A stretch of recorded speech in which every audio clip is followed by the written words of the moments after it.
你脸色这么难看，是不是发烧了？我看，好烫啊！我送你回去休息。走。哎，不行，你就在这蹲着。让我陪你。你突然这么关心我，是不是又有什么目的啊？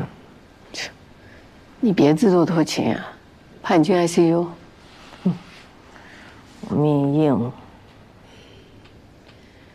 也是啊，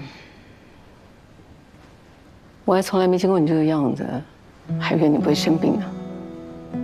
我记得在读书的时候，那时候流感嘛，全班人都中招，就你一个生龙活虎，像打鸡血似的。班上有一半的人带病去考试，你一点同情心都没有，在旁边洋洋得意，还笑我们都是病秧子。我还记得那时候总成绩的分数，我们只差2分。哎，要不是那次生病啊，把我给恨的。你还记得？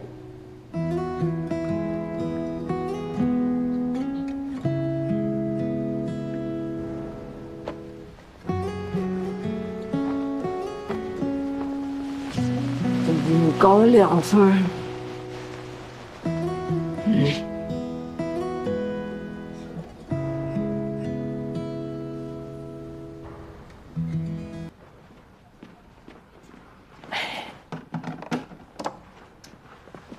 起来，快点坐起来。哎，坐好。干什么？捶头发。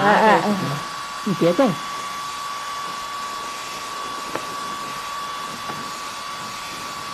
求你件事行吗？你别再摆出一副同情我的样子。我不是小孩，我是个医生，我知道我自己在面对什么。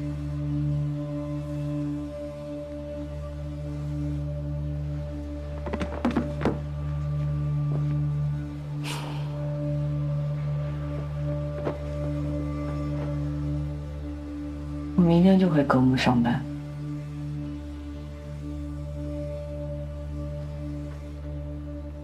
我知道你不是小孩，但是我也得提醒你啊，你要回格木，经过茶水间的时候，你就大声咳嗽，让他们知道你来了，他们就不会再说八卦了。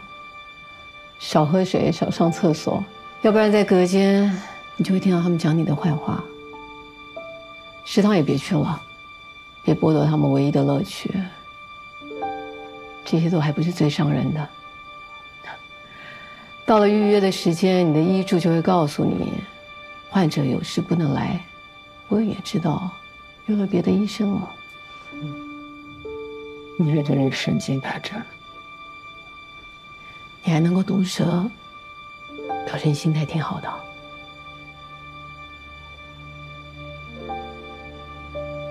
你闻过死亡的味道吗？那是一种令人不安的油脂味儿，还夹杂着一种快要凋谢的玫瑰的香味，既腥又有点甜。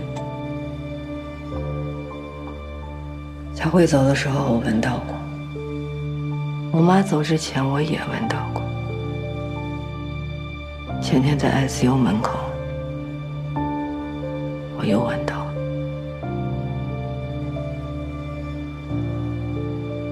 我不怕你笑我，我控制不住的全身发抖，一直在抖。按理说，死亡教育是每个医生的出场设置。在手术台上，我也经历过很多次生死一线的危机，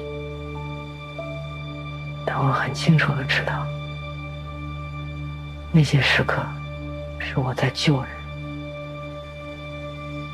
但这次不一样，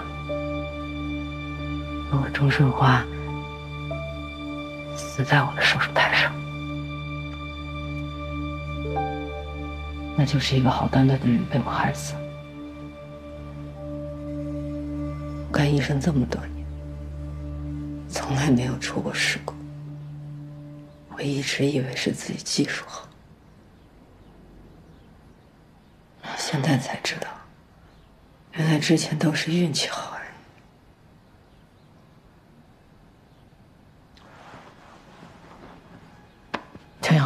你也知道，任何医疗的行为都是有风险的。医学对人类的探索实在太有限，就算你技术再好，你也会碰到那些病患，他的神经分布跟常人不一样，他的血管比较脆弱，甚至会碰到一些未知的应激反应啊。要不然怎么会有那么一页术前通知书呢？还不都是这些前辈的血泪史？你别怀疑自己了，你操作没问题的。操作没问题，法律没责任，心里就能坦然。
也放纵的站在没有月光的脸，望着你浑然的身影，温暖你的叶子间，抱紧了。